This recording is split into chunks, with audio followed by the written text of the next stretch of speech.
Let's get the other side of it now. Jenna Arnold joins us. Jenna is a Joe Biden campaign surrogate, author of a book called Raising Our Hands. All right, let's work through this. I'll start kind of in the same way. I tried to press Paris on the debates in terms of, hey, why not just do it virtually? I guess the question for the Biden campaign is, why not still do 3? I mean, you have time. And the Trump campaign has said, let's delay them by a week, and we'll still do 2 more in person. But the Biden campaign has denied that request. Why not still have 3 debates if you have time? Well, I don't think there's a question about Biden wanting to talk to Americans. Americans deserve to hear from all candidates, particularly the presidential candidate, as often as possible. But I think the real concern comes down to timing. You have 5 million people who have already casted their vote and many, many millions more who will between now and the 23rd and the 29th. So recognizing that if we push debates back, you'll build in a little bit more of a safety cushion for a COVID positive participant to stand on stage next to another presidential candidate. But the truth is, Americans need to hear from these candidates more frequently. And so recognizing that there is a health and safety risk, but also a responsibility to get messages and conversations out to Americans as quickly as possible.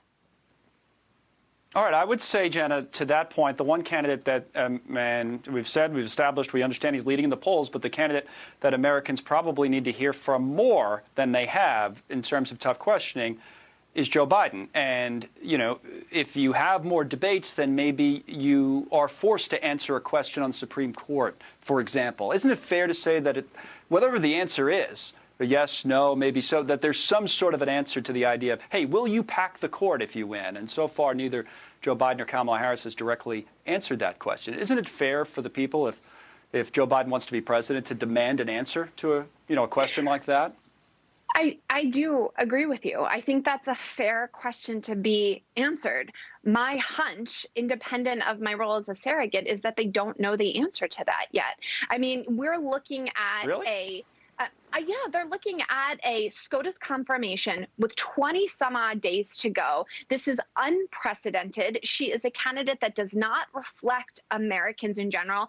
I don't know how this would look different if the Trump administration came forward with a candidate that was more reflective of the American public, that was a little bit more in the middle. I think there would be the same types of flags raised. But the fact that somebody was tapped who is so extreme and so polarized when it comes to healthcare and reproductive rights, and has pushed back against this current judicial bench in ways that make Americans so uncomfortable. I think it's all of those variables. So I can only speak on behalf of myself as a citizen. I look at them and it strikes me that there's probably not a concrete answer or strategy, because who knows what's going to happen over the next 25 days.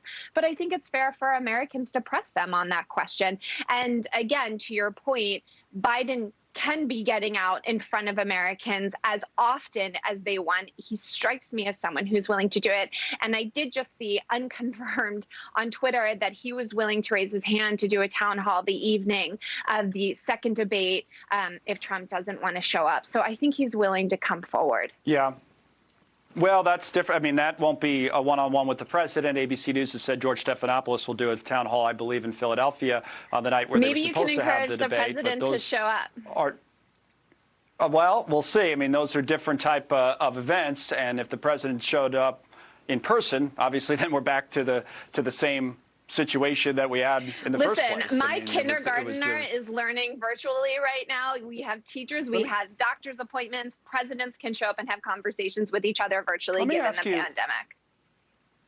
Another issue to end on it, because it's really our kind of area of specialty, which is the economy, that the vice president hasn't necessarily been pressed on as much either. And that's, we're going to have to recover from a rough situation economically. We all understand that. President Trump has come out and said, well, we need to keep cutting taxes. That worked the last time. It's going to spur growth.